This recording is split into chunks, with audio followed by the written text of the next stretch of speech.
É bom lembrar que no contexto de adoção que Paulo fala aqui para aquela sociedade naquela época, ele não tem a mesma conotação que nós temos hoje. A gente brinca com os mais novos, cara, foi adotado, foi achado no lixo e tal, essas coisas todas. Mas para o contexto da sociedade daquela época, ser adotado tinha um significado, uma ligação muito maior com o pai. Porque se você foi adotado, significa que o pai decidiu te chamar de filho. Não foi porque você tive filho, nasceu, você é meu filho de sangue e eu vou ter que cuidar de você. Você não tem nada a ver comigo. Você não tinha nada a ver comigo. Mas eu decidi te fazer meu filho. Paulo, quando ele fala isso, essa questão da adoção, ele está dizendo que Deus ele fez isso conosco. Nós éramos inimigos de Deus. Nós estávamos separados de Deus. Mas Deus decidiu nos chamar de filho. Deus, ele por opção própria, ele chegou e falou: eu quero você para mim. E para que isso fosse possível, Jesus ele teve que abrir mão de toda a sua glória. Jesus ele teve que abrir mão da sua divindade nos céus, se despir de sua glória, para ser como um de nós, para estar sob o mesmo jugo que nós estávamos, para poder nos libertar e fazer com que nós fôssemos também herdeiros juntamente com Ele. Essa é a mensagem do Evangelho resumido. É isso que nós cremos. Tudo que vem fora disso é heresia. Tudo que não provém disso é falso ensino. E desde o início da igreja, os falsos ensinos, os falsos mestres, eles têm nos rondado para fazer com que essa mensagem ela seja corrompida, para fazer com que nós encontremos subterfúgios para que se adequem às nossas vontades, para que nós adaptemos o Evangelho ao nosso bel prazer e não sejamos transformados por ele. O Evangelho ele é transformação. O Evangelho ele é regeneração. O Evangelho é uma nova vida, um novo recomeço. O Evangelho não é para nós pegarmos ele e adaptarmos a nossa visão, adaptarmos a nossa vida, a nossa realidade, a nossa ideologia. Pelo contrário, o Evangelho é aquele que vai levar à luz a todas essas coisas que eu disse e muito mais. O Evangelho ele é superior a todas essas coisas. E somente no Evangelho que nós encontramos o real significado que nós procuramos, as respostas que nós ansiamos. A resposta não está na filosofia. A resposta não está nos pensadores. A resposta não está nas ideologias. A resposta não está nas pautas identitárias. A resposta não está nos prazeres do mundo. A resposta está no Evangelho. O Evangelho fala sobre Cristo. É por isso que Paulo ele faz essa pequena introdução para falar dessa nova realidade, para depois ele falar o que ele queria dizer de fato. O que Paulo queria dizer de fato é o que ele começa a falar a partir do verso 8. Ele se mostrando preocupado com a situação da igreja. Paulo na condição de apóstolo, plantador daquela igreja, aquele que treinou toda a liderança, aquele que ganhou a maior parte daqueles membros que frequentavam aquela igreja. Paulo, apesar de ser um apóstolo, não um pastor, mas um apóstolo, ele tinha esse cuidado também com a igreja. Ele tinha também essa veia de um cuidado pastoral, mesmo que à distância. E quando as notícias chegaram até Paulo ele se preocupou em escrever essa carta para a igreja, para dar as orientações para a igreja, para fazer com que a igreja ela voltasse para andar nos trilhos E Paulo fala aqui, a partir do verso 8: no passado, quando vocês não conheciam a Deus, vocês eram escravos de Deus, que por natureza não são deuses. Mas agora que vocês conhecem a Deus, ou melhor, agora que vocês são conhecidos por Deus, como é que vocês estão voltando outra vez aos rudimentos fracos e pobres, aos quais de novo vocês querem servir como escravos? Quando eu li esse texto muitos anos atrás, pela primeira vez, me bateu uma dúvida. Como é que Paulo fala que se Deus,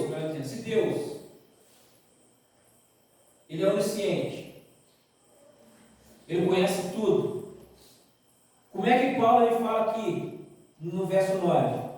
Agora que vocês conhecem a Deus, ou melhor, agora que vocês são conhecidos por Deus.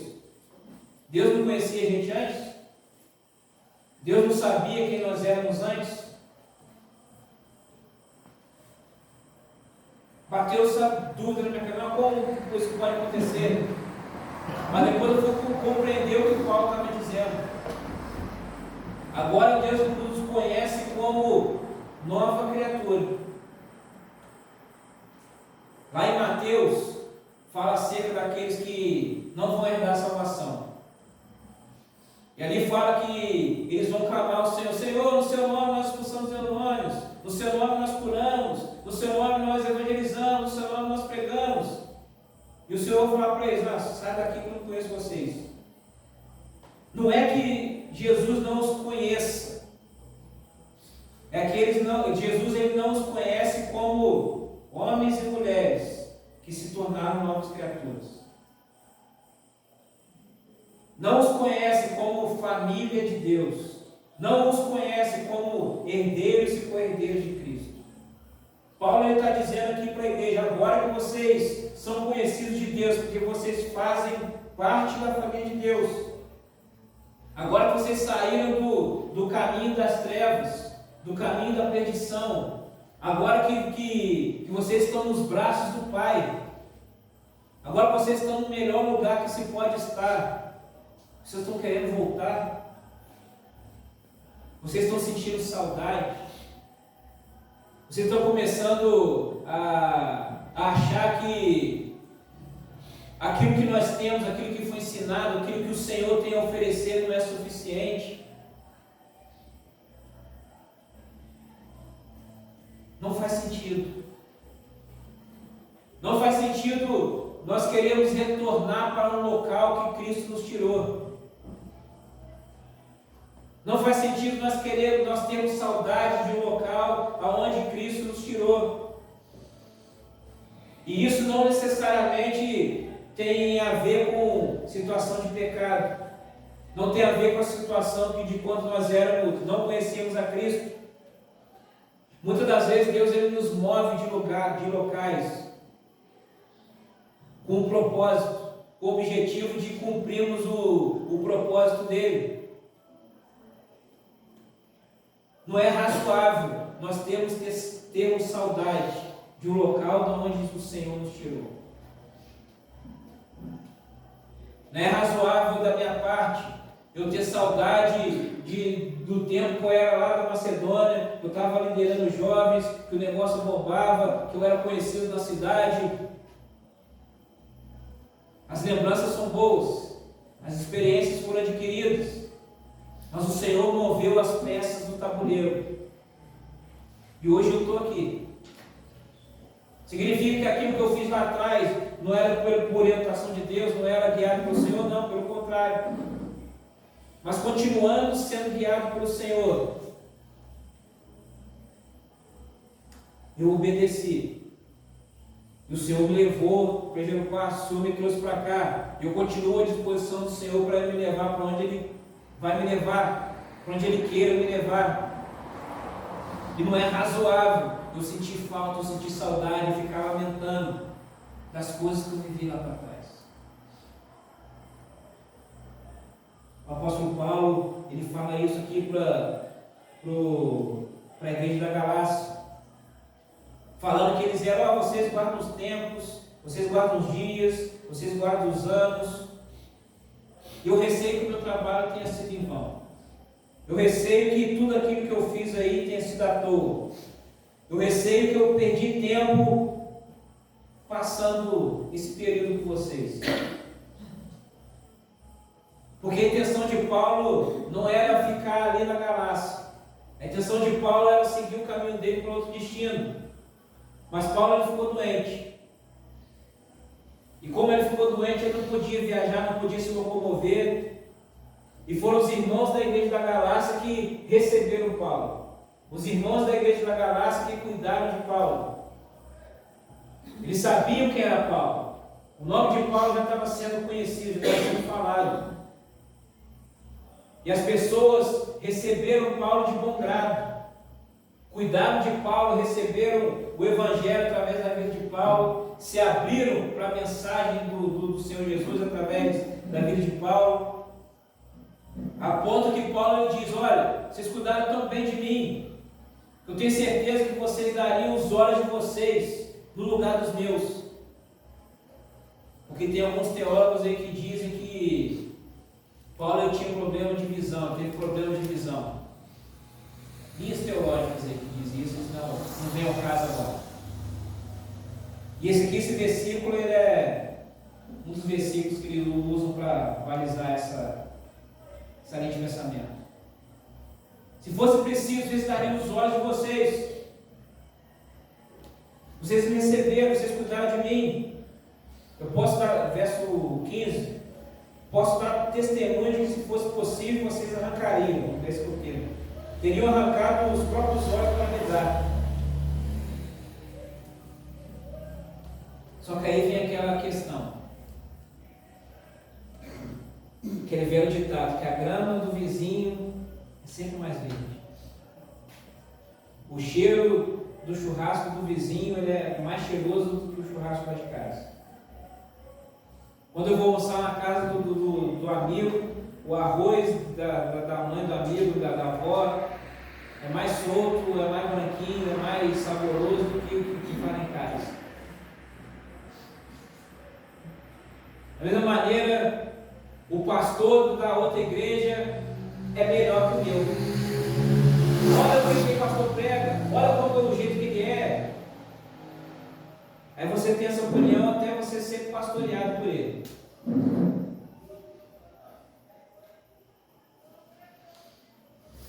Eu me lembro que uma vez veio um pastor ministrar lá na Macedônia, né, que era o pastor Daniel. O pastor ministrou lá, nossa, que culto sensacional, maravilhoso, tudo, palavra. E a galera falou: nossa, esse pastor é sensacional. Nossa, como deve ser a igreja dele e tal. Eu fiquei assim: gente, vocês conheceram o cara hoje. Ficaram aqui 2 horas com ele, só pegou uma mensagem. Não, porque se Deus usa ele dessa forma, deve ser, não, blá, blá. No ano seguinte, ele veio transferido para o nosso distrito. E quando outra pessoa falou: calma, ele veio para cá, nossa, agora a igreja lá vai bombar, porque o pastor é bravo e tal. O pastor não ficou nem um ano na igreja.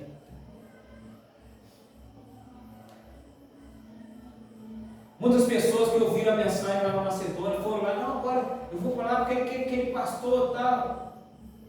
Bateu e voltou. Não estou dizendo que ele não era um homem de Deus. Não estou dizendo que Deus não usava ele. Mas ele era o melhor de todos, até eles conhecerem quem ele era de fato. Até eles verem que ali o buraco era mais embaixo. Não, prefiro voltar para o meu. Esse cara aqui não. O que Paulo está falando aqui para o pessoal da igreja da Galácia é que no começo era tudo muito lindo. Enquanto ele estava, as pessoas só ouviam falar dele, era tudo muito lindo. Enquanto ele estava ali doente, eles cuidando deles e tal, Paulo debilitado, mas ele ensinando os primeiros rudimentos de Cristo. Estava tudo muito lindo. Mas à medida que ele foi cobrando maturidade, à medida que ele foi cobrando o crescimento da igreja, à medida que ele foi exortando, à medida que ele foi mostrando as Escrituras foram confrontando o estilo de vida deles, ele parou de ser bom. Ele parou de ser o bambambam. Ele diz, verso 16, será que por dizer a verdade, me tornei inimigo de vocês? Será que por pregar a palavra da verdade, não o evangelho, a água com açúcar, eu me tornei inimigo, eu não sirvo mais? É o que diz os sábios, a sabedoria. Remédio amargo é o remédio que cura. O remédio é amargo, mas é esse que é o bom. Não é porque ele é amargo que ele vai fazer mal, pelo contrário, ele vai fazer bem. Eu vi ou melhor, vou dar outro exemplo. Tinha um médico lá em Resende, chama, não sei se ele está nativo ainda, doutor Spurgeon. Esse doutor, todo mundo que consulta com ele fala que ele é a grosseria em pessoa, cara grosso. Mas porque ele nunca deixou de ser o médico requisitado? Porque ele era um bom médico. Ele era grosso, falava palavra ríspida. Se ele propusesse um tratamento, se não fizesse, ele esculachava o cliente, o paciente. Tudo fala, nossa, que cara um poço de grosseria. Mal educado, não sei o quê. Mas todo mundo ia nele. Porque ele resolveu o problema. Aí ia no outro, não, meu lindo, vamos ver, olha aqui. Vamos dar esse tratamento aqui, você está com problema no estômago, vamos te dar um remédio para o intestino. Te tratou bem, foi educado, falou palavra mansa, e você gostou dele, nossa, tão legal, tão simpático. Tomei até um cafezinho junto com ele no consultório. No final ele deu até um pirulito para o meu filho. Mas piorou o sintoma, piorou a doença, não curou, não foi assertivo. Aí vai lá no grosso, mas o cara é grosso, o cara é bravo, não sei o quê, para que isso? Mas resolve o problema. Quando Paulo ele fala aqui para a igreja da Galácia, para os Gálatas, será que eu me tornei inimigo de vocês porque eu estou dizendo a verdade? Será que eu me tornei inimigo, agora vocês não gostam mais de mim porque eu estou confrontando o seu estilo de vida? Eu não estou apontando suas falhas para te expor. Eu estou mostrando à luz da palavra suas falhas, onde você precisa melhorar, para que você se aperfeiçoe no reino de Deus. Para que você se aperfeiçoe na jornada da fé. E com o passar do tempo as provações vêm, as aflições vêm. E se você não estiver sendo aperfeiçoado, você vai cair nessas tentações. E aí Paulo diz, esses que se mostram tão zelosos em relação a vocês, não estão sendo sinceros. O que eles querem é afastar você de mim, para que vocês se interessem por ele. Aqui parece que Paulo está com ciúme. Não, eu quero afastar você de mim. Não, vocês têm que ser só meus, vocês são exclusivos de mim. Igual quando é criança, uma criança briga com a outra, vai para a terceira. Não, você é meu amigo, você não é mais amigo dele não. Eu briguei com ele e automaticamente você também tem que brigar com ele. Nós somos só nós dois. Paulo não está com ciúme da igreja. Paulo não está com ciúme das pessoas. Paulo está falando, olha, eles querem afastar vocês de mim para que vocês não ouçam a verdade. Eles querem afastar vocês de mim porque eles sabem que se vocês tiverem contato comigo, aquilo que eles estão pregando, aquilo que eles querem introduzir, não vai ganhar palco. Foi quando eu conversava muito com meu pai, coisas de Deus, da Bíblia. Ele era da questão do Brasil, então, sabe como é? De vez em quando ele via de conversar sobre a Bíblia, ele falava da doutrina, falava não sei o quê, perguntava a opinião, falava. E aí depois ele ia lá, falava com o ancião, botava o ancião no estreito lá. E depois meu pai, no tempo, ele começou a vir com uns papos estranhos, umas doutrinas estranhas. Falei, caramba, tá esquisito esse negócio que ele está falando aí. Até o dia que ele chegou falando do Espírito Santo, a pessoa falou sobre o Espírito Santo, ele falou, não, conversando com um amigo lá, tal, concordei com ele que o Espírito Santo ele é uma força que age, uma força ativa. Eu falei, opa, peguei, detectei, de onde está vindo a sua fonte, detectei, você está recebendo a testemunho de Jeová aqui na sua casa. Força ativa é heresia do testemunho de Jeová. O Espírito Santo não é uma força ativa, o Espírito Santo é uma pessoa, o Espírito Santo é Deus, o Espírito Santo tem sentimentos. Aí ele reclamou assim, que ele nunca tinha me falado que ele estava recebendo o testemunho de Jeová. E estavam já meses tendo estudos bíblicos com o testemunho de Jeová. Estavam começando a corromper ali o HD dele. Mas ainda bem que ele conversava comigo, que na hora do ter que ter, não, chuta esses caras, recebe, mas eles não. Ou se você for os receber, me chama que eu quero estar aqui. Nunca aconteceu esse encontro. Até hoje eu sonho, esse encontro vai acontecer. Sonho. Era o mesmo sentimento de Paulo. Paulo estava falando isso porque ele sabia que uma vez que a igreja estivesse em contato com ele, esses falsos ensinos iam ser refutados.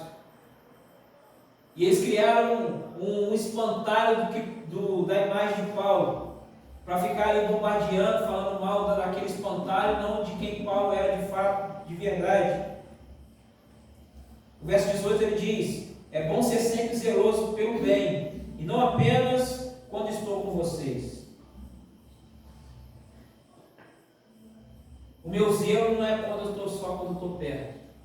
Mesmo quando eu estou à distância, eu estou sendo zeloso para com vocês. Eu não só peguei, comecei o trabalho, treinei as pessoas, dei corda e deixei vocês viverem aí da maneira que vocês querem viver. Eu continuo sendo preocupado e zeloso para com vocês, porque vocês são meus. Vocês foram gerados através de mim. Eu que preguei essa palavra. É ele, continua dizendo. E esse é o versículo da pregação. Tudo que eu falei até agora foi só a introdução. Meus filhos, por quem de novo estou sofrendo as dores do parto, até que Cristo seja formado em vocês. Prefiro a versão, até que Cristo seja gerado em vós. Paulo ele fez essa introdução toda, ele falou tudo isso para falar do principal. Apesar de tudo, apesar de eu ter iniciado um trabalho quando eu estava doente, na dificuldade, vocês terem me recebido, e depois a gente continuou, a gente treinou pessoas, e a igreja cresceu.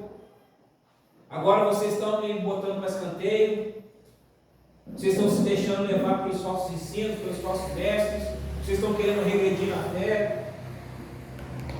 Apesar de eu ter medo de que o tempo que eu passei com vocês aí tenha sido à toa, apesar de tudo fazer com que eu desista, apesar de toda circunstância, apesar de toda situação cooperar para que eu desista de vocês, para que eu concentre minhas forças em outros lugares, apesar de tudo cooperar para isso, Paulo está dizendo, eu não vou fazer.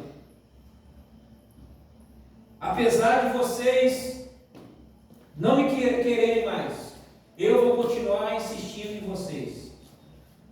Por quê? Porque ele ouviu as palavras de Jesus. Porque ele ouviu as instruções de Cristo. Porque ele sabe para que ele foi chamado. Porque Paulo ele é obediente à missão que lhe foi dada. E ele diz: Eu vou insistir em tudo isso. Porque, de novo, eu já estou sofrendo as dores de parto. Nessa hora, agora você, como um judeu, dá graças a Deus porque eu sou homem. O judeu, ele dá graças a Deus porque ele é homem, por causa da cultura do ser patriarcal, e também porque homem não engravida. Homem não tem filho.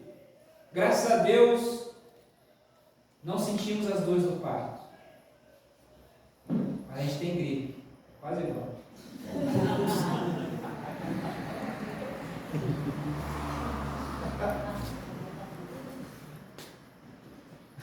Nós não sentimos as dores do parto. A gente não tem propriedade para falar de dor do parto.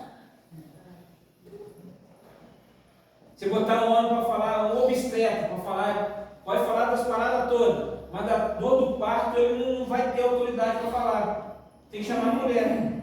Ela tem autoridade para falar, porque ela que sofre as dores do parto. Antes e depois. Antes, durante e depois. Paulo ele faz essa comparação para mostrar como que ele está envolvido na causa. Eu já estou aqui de novo, sentindo sofrendo como dores de parto, por causa de vocês. E pelo contrário, as mulheres sentem as dores do parto porque está ali gerando uma criança. Paulo ele fala essa analogia dele estar sentindo a dor do parto, mas não era algo que está sendo gerado nele. É algo que está sendo gerado na igreja. Ele está sentindo as dores como de parto por algo que está sendo gerado fora dele. E ele diz: eu estou sentindo essas dores até que Cristo seja formado em vocês. Até que Cristo seja gerado em vós. Eu vou continuar sentindo essas dores até que vocês compreendam. Até que de fato Cristo de fato seja gerado dentro de vocês. E vocês não deem mais ouvidos aos falsos mestres. Vocês não deem mais ouvidos às heresias. Vocês não deem mais ouvidos às filosofias desse mundo, às vãs filosofias desse mundo. Até que Cristo seja gerado dentro de você, de maneira que você não sinta mais saudade da sua vida antiga.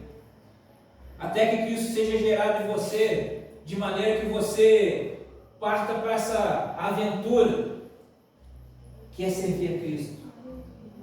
Você passa para essa aventura, que é viver o seu chamado, viver o seu dom ministerial.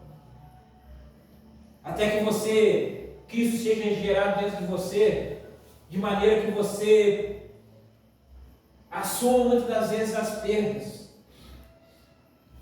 de maneira que você assuma por diversas vezes, ou melhor dizendo aqui, reformulando, que você não queira ter a razão todas as vezes, mas o que importa é a sua paz, o que importa é a comunhão, o que importa é você dar um passo para trás momentaneamente para você avançar posteriormente com a verdade.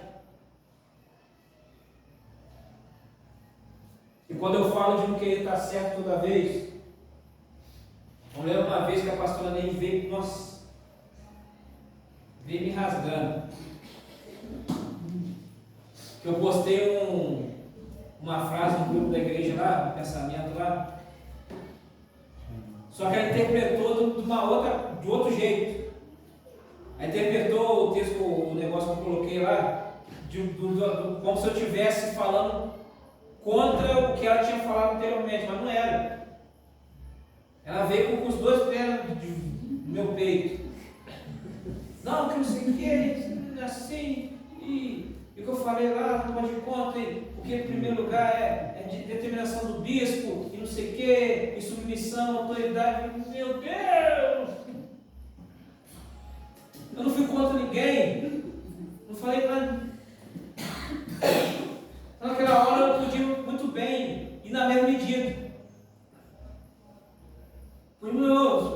Lê direito, eu podia pegar o celular, lê direito aqui. comer aqui. Ah, não. Deixa eu cá. Vamos. Não vou melhorar da próxima.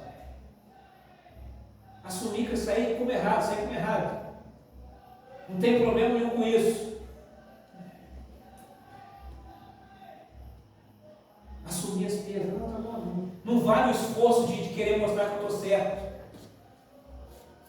Não vale o esforço de querer mostrar ali, não, errado é você, eu estou certo, não foi isso que eu falei.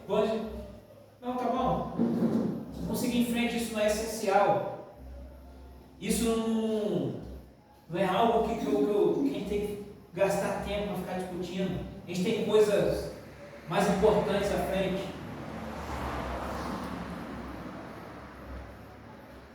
Até que Cristo seja gerado em você.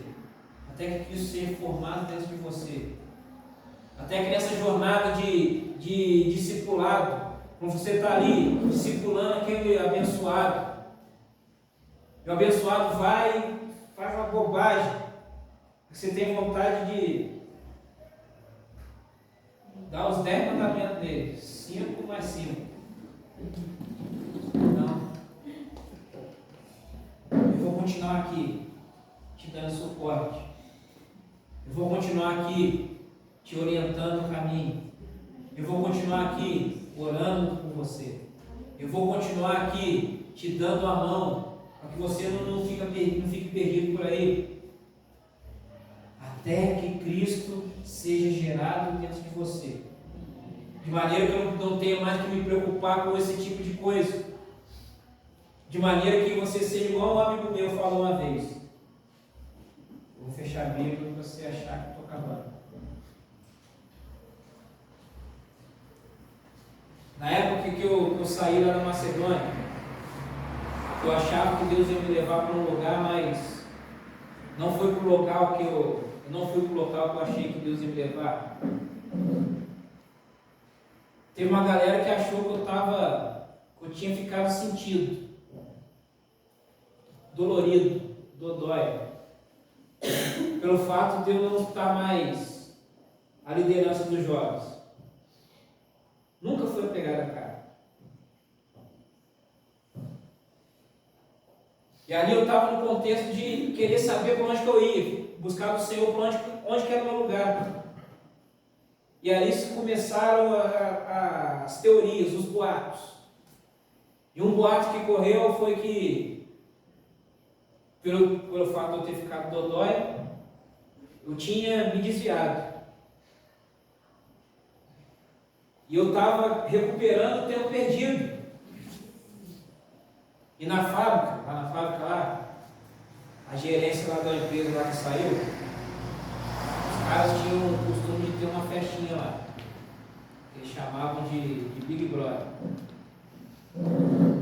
A festinha lá que eles alugavam uma casa, ia umas pessoas selecionadas, levavam algumas mulheres selecionadas e não preciso falar o que acontecia lá. Você já entendeu. E tinha isso aí, vou lá. E começaram a dizer, não, eles estavam comprando tempo perdido. Fiquei sabendo que ele estava participando das festas da fábrica. Essa semana a gente chamou ele para vir para o culto, ele falou que não vinha porque ele ia no churrasco do amigo da fábrica. E começaram a espalhar o boato. Então eu não sabia do que estava espalhando, não. Estava rolando, não. Soube depois. E aí um amigo meu falou o seguinte, o Deilson fazer isso aí? Não. É mais fácil eu mudar de time. Não foi isso que ele falou, estou parafraseando, não posso falar rasgado o que ele falou. É mais fácil eu mudar de time, é mais fácil eu passar a gostar de garotos. Isso que ele falou.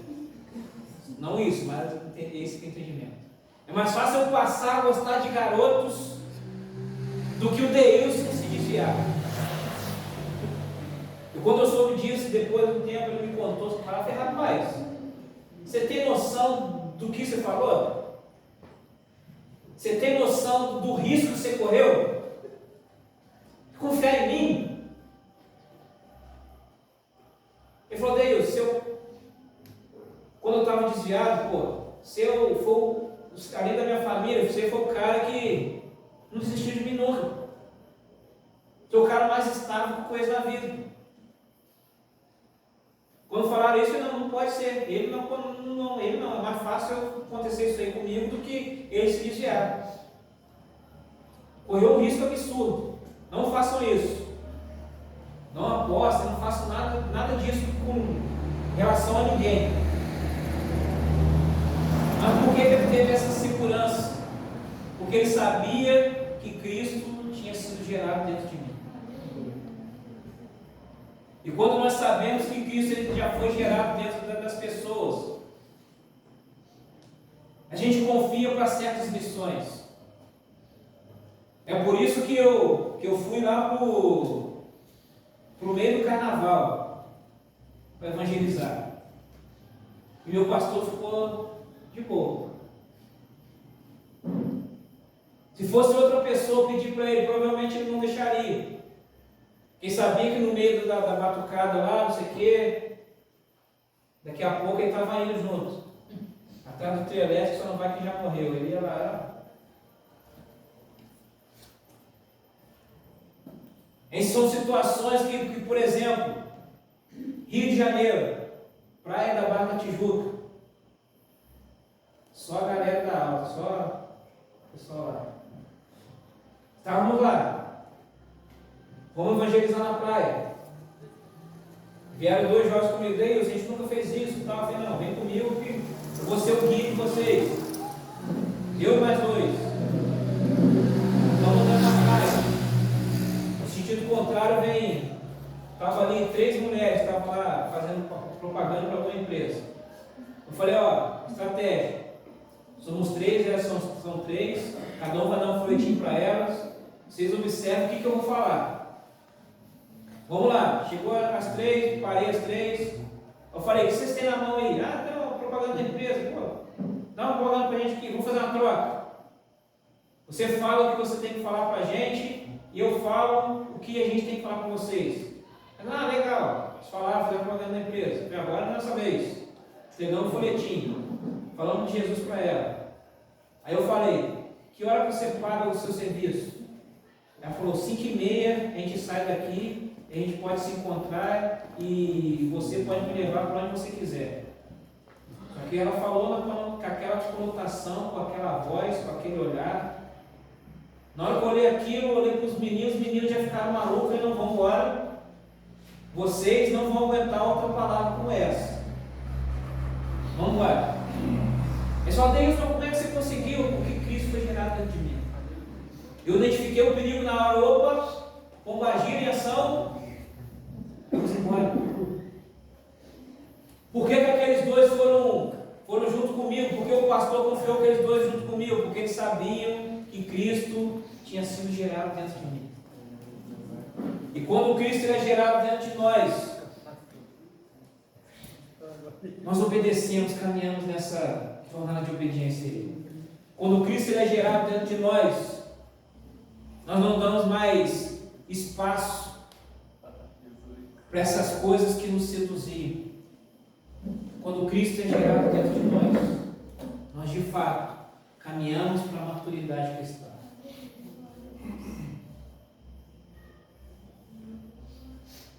Esse é o desejo do meu coração. Esse tem que ser o desejo do seu coração. De discipular alguém, de fazer com que Cristo seja gerado dentro de alguém.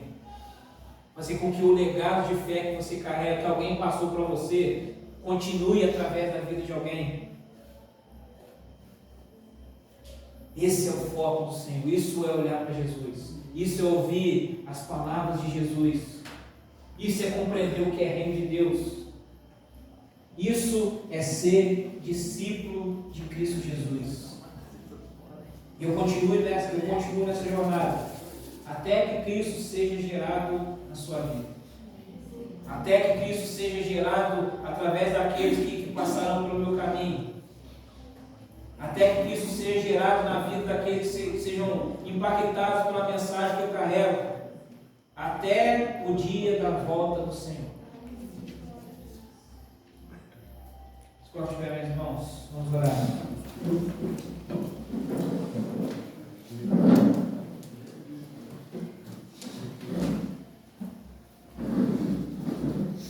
Quinta-feira a gente continua com essa saga. E tem mais. É uma construção. Aquilo que o Senhor falou com você na quinta, Ele continuou esse conhecimento na noite de hoje. E o Senhor ainda tem algo por fazer. O Senhor ainda tem algo para falar. O Senhor ainda tem uma obra para ser feita. Nesse contexto de termos do Senhor, Ele tem uma obra ainda a ser feita. Nós ficamos com a palavra que diz que aquele que começou a boa obra, Ele é fiel para completar até o dia de Cristo Jesus.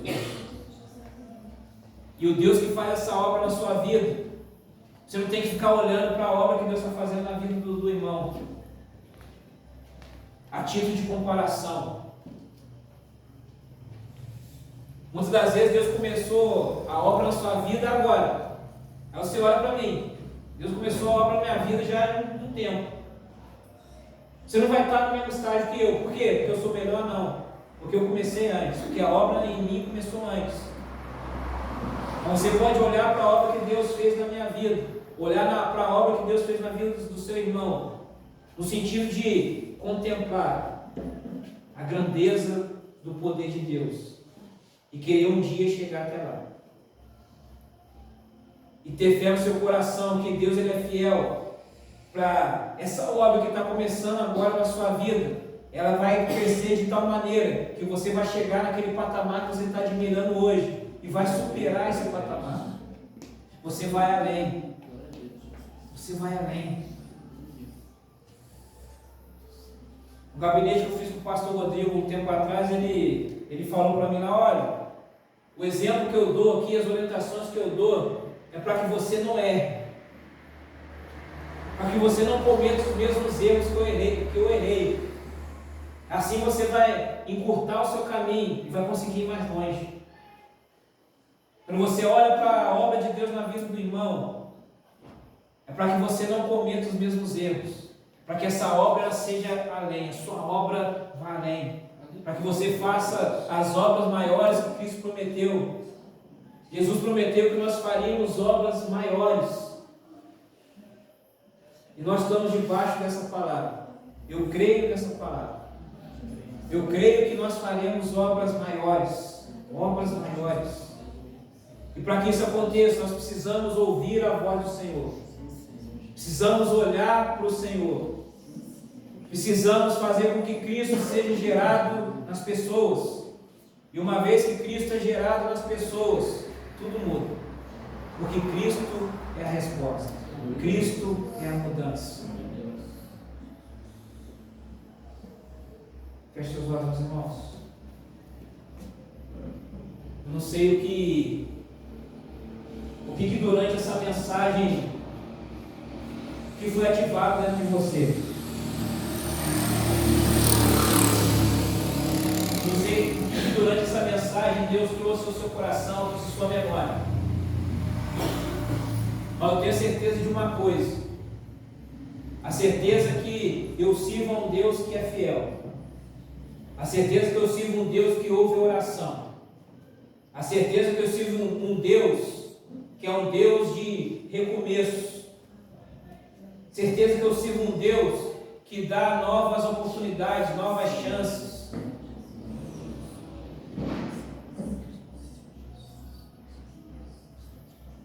Talvez na noite de hoje, Deus ele esteja te dando uma nova chance. Talvez na noite de hoje, Deus esteja te dando um recomeço.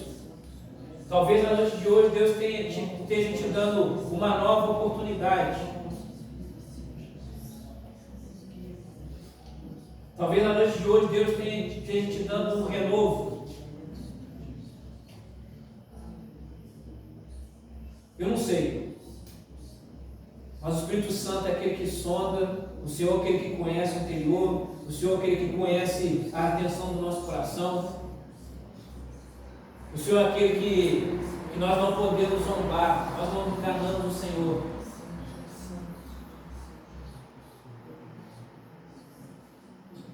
Você pode fazer uma cena para mim.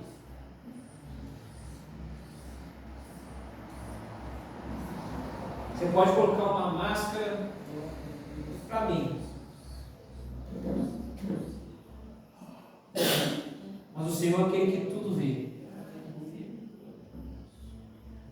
O Senhor é aquele que sabe o seu pensamento.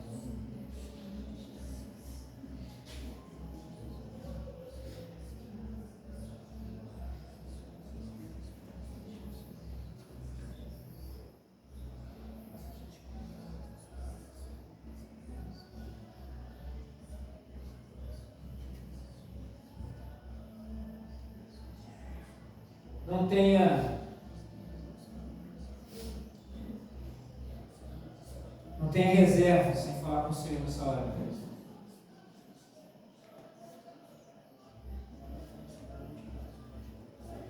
Não tenha medo de fazer planos com o Senhor nessa noite. Não tenha medo de fazer propósitos com o Senhor nessa noite. Eu não preciso saber de nada. Tem uma frase que eu carrego comigo, que quanto menos eu souber, melhor.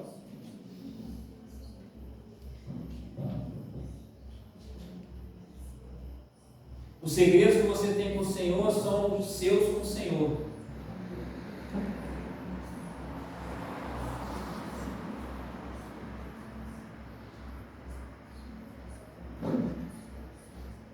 O Senhor, essa noite, Ele está com seus ouvidos atentos à oração que se faz nesse lugar.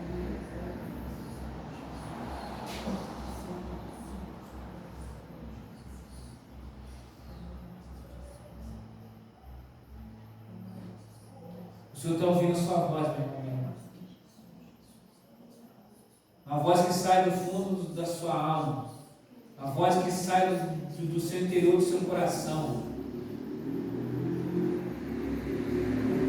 Mesmo que você não diga por palavras, o seu coração ele grita.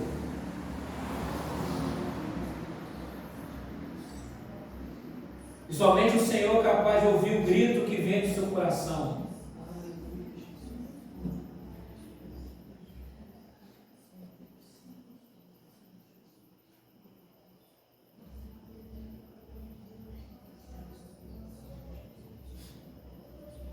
Entre conselho com o Senhor nessa noite, entre juízo com o Senhor nessa noite, meu irmão, vem lá.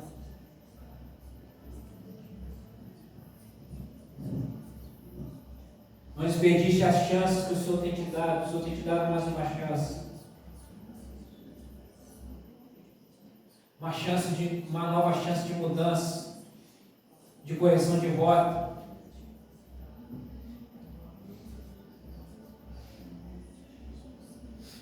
Uma nova chance de abandonar aquilo que está obscuro. Uma nova chance de abandonar antes que o diabo ele venha te envergonhar. O Espírito Santo ele não envergonha ninguém.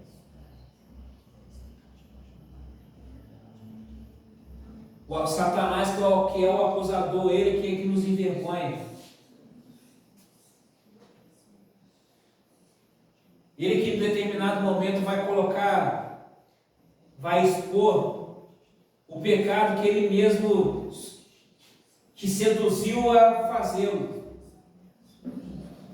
Ele mesmo vai expor a situação de erro que ele te incentivou a ocultar. E o Senhor te dá essa chance nessa noite mais uma vez, de você se arrepender. Abandonar, para que no lugar da vergonha haja dupla honra, para que onde abundou o pecado superabunde a graça de Deus.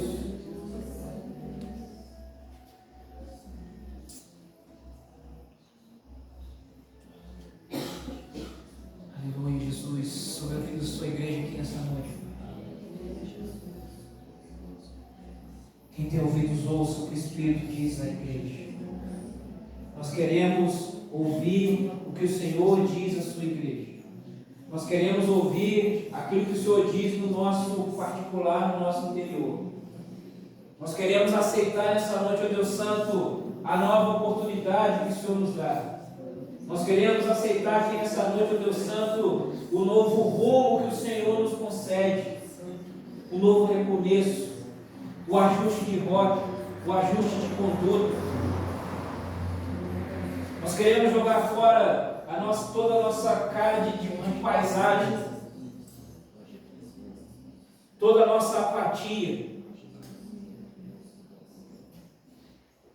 e nos voltarmos para o Senhor, sermos cooperadores do Senhor. Que se levante aqui neste lugar, Senhor, homens e mulheres, que queime no seu coração o anseio de ser cooperadores, o anseio de ser exemplos, padrão de fé, padrão de santidade,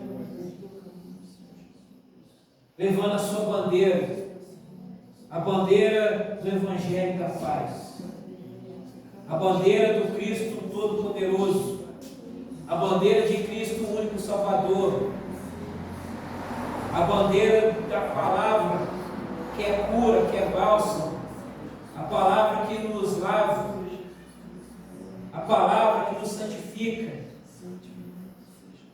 a palavra que nos coloca próximos do Senhor, a palavra que é a garantia do conhecimento da nossa nova realidade, das promessas do Senhor, da autoridade que foi conquistada por Cristo Jesus na cruz do Calvário e foi concedida a todo aquele que crê.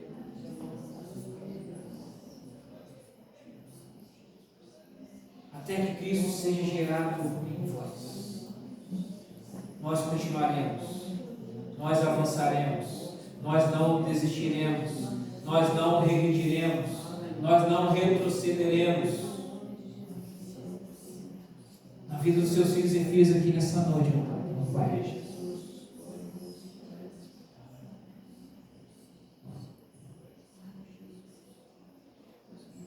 Que sejamos abençoados por Ti. O Deus que já nos abençoou com toda a sorte de bênçãos celestiais, nas regiões celestiais. Que o Senhor repouse com a sua boa mão, com a sua mão abençoadora na vida dos seus filhos aqui nessa noite. O Senhor nos leve aos nossos lares, debaixo dessa palavra. Que caminhemos debaixo dessa palavra.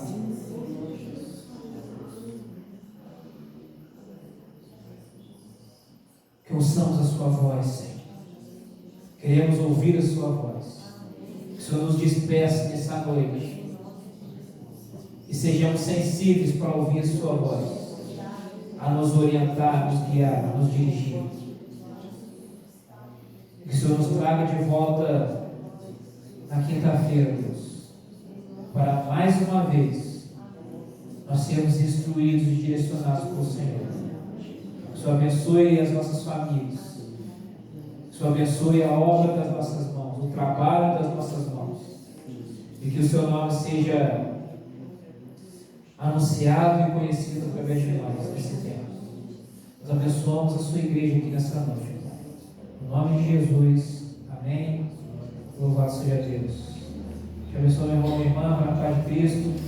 E você que deu o nome para a Laís aí para comprar camisa. Está na moldadinha ali o